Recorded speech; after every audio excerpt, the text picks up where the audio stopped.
Hello and welcome to another update video about Bitcoin Cash. Bitcoin Cash still hovering here around the $300 mark. Not much has happened since yesterday. Had a brief break below support, but not a sustained break. However, the trend line broke. Yeah, we had quite a, let's call it, rapid move. Nothing major, but a rapid move.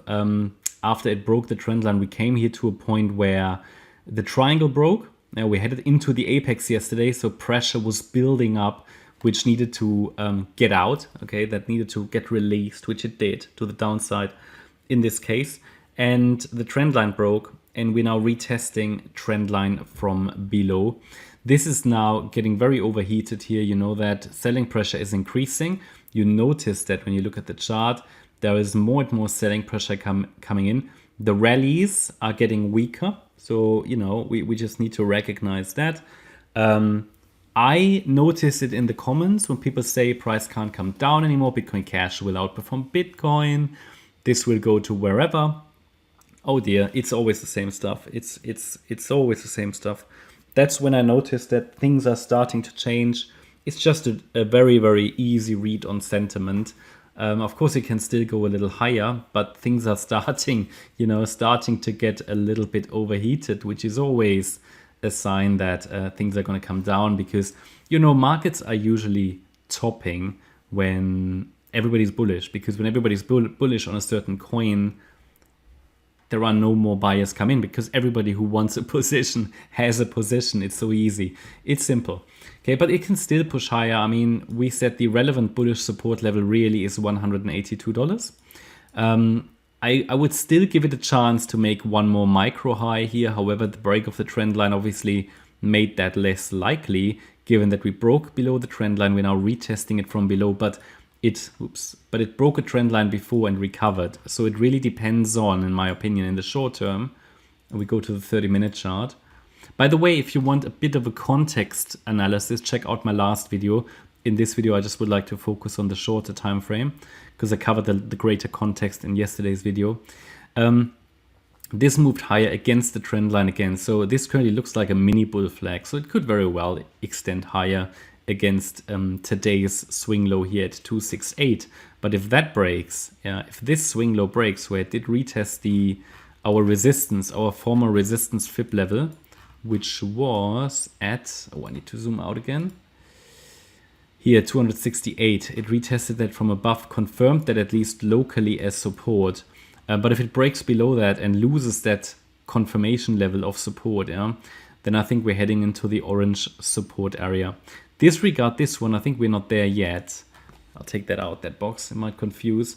Now, this is relevant support because if we lose this swing low of today, then we've come down too deep for a small wave 4. I wouldn't even trust it anymore anyway, this yellow wave 4. So there's a good chance we come down a little lower into this support area. And then we've got fib support at 249, 209 or 210 and 182. As I said to you before, based on the Fibonacci levels and the extension here, any wave 4, which is normally a shallow pullback, and taking a look at it, it is a shallow pullback. But of course, percentage-wise and actual price-wise, this can be quite substantial given the extension of a rally. Makes it ultimately more risky to join a rally. You know why? Because then the drawdowns, the potential drawdowns in corrections are larger as well. So it basically takes a break below 182, a sustained break below 182 to tell you that this has topped in a 3-wave rally and that we are most likely coming down into the, early June regions, So this is certainly, the level that we need to be watching. I mean, in the very short term, against today's lows, the focus could be on higher, but I don't trust it until we really break above the Friday highs. Then we talk about 326, price breaks above it. Then of course it can extend higher, but then we're talking about probably the last rally in this third wave. Then we get a deeper retracement in a fourth. If we push a little higher in this fifth wave, of the third, we will have to adjust the support area here. Of course, the fib support for yellow wave 4, for circle wave 4, because it is always measured against the last swing high. You can see that. You can also see how those wild extensions increase risk, because the higher the price goes, the larger the support area gets. So it means that price needs to come down much further in order to confirm that the bullish scenario is gone. The short-term bullish scenario is going to be dropping down. Eventually, this is going to break. I mean, this is clear as I don't know. It's clear as water that this is going to break down at some point. This is not a lasting rally. The only question is when. So short term, yes, the trend is still up, even though we have a warning. First warning, the trend line broke. That's why I gave you the trend line. Now it did hold support, didn't get a sustained break below fib support, but it all comes down to, okay, can we now break above that 327, 328 level? Obviously very much sentiment, hype driven at the moment. This is not fundamentals. This is driven by hype. This is not driven by any institutional buying. Even, whatever people are telling you, but institutions, if they do it, they will not drive the price up. They will do it enough and let retail do it. Okay, and retail is driving it up, and at some point they'll get out. Okay, and this is a 250% increase. This is not driven because institutions do it. If institutions would do it without driving price up, it is the retail that's doing it again. And that's always what happens. The hype is coming in, but when it's getting overheated, then things are starting to crumble again. And I do see it, first of all, by looking at some of these bearish divergences that we have on the 4-hour chart. Yeah, we have quite a substantial bearish divergence here. Okay, so and it dropped out of the overbought range, so things might change. Okay, on the 4-hour, but we're still in the bullish range, so might as well still continue. But we're not embedded anymore in the bullish range here on the 4-hour. So things are starting to come down. That's always a warning, bearish divergences. Now we also see a bearish divergence on the daily. Now it's only a divergence. Price always needs to confirm. On the daily chart, not much happened. So we are still embedded in the overbought range. It's a mistake, and many people think that if you're overbought, price has to come down. No, overbought is good for an uptrend in a third wave rally or in an impulse in general.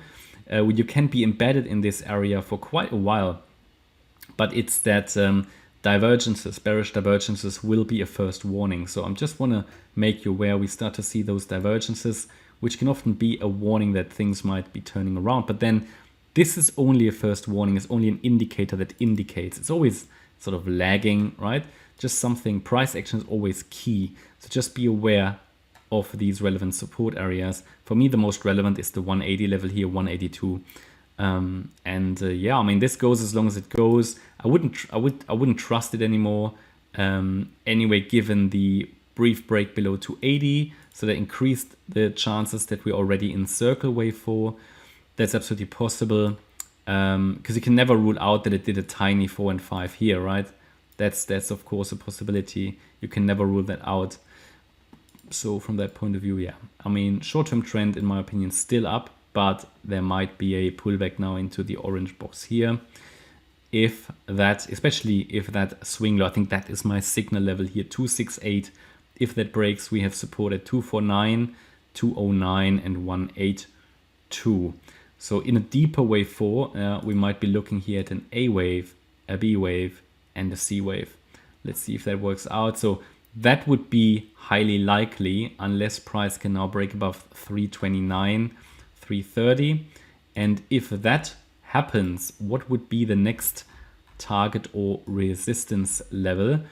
So we certainly have, if we talk about structural resistance, yeah, we have resistance at 350 here, swing highs here, here, here. It's a bit of a range between 350 and 390. I think that is the next sort of range that bulls might attack, and it would also be sort of the next target range on the way up.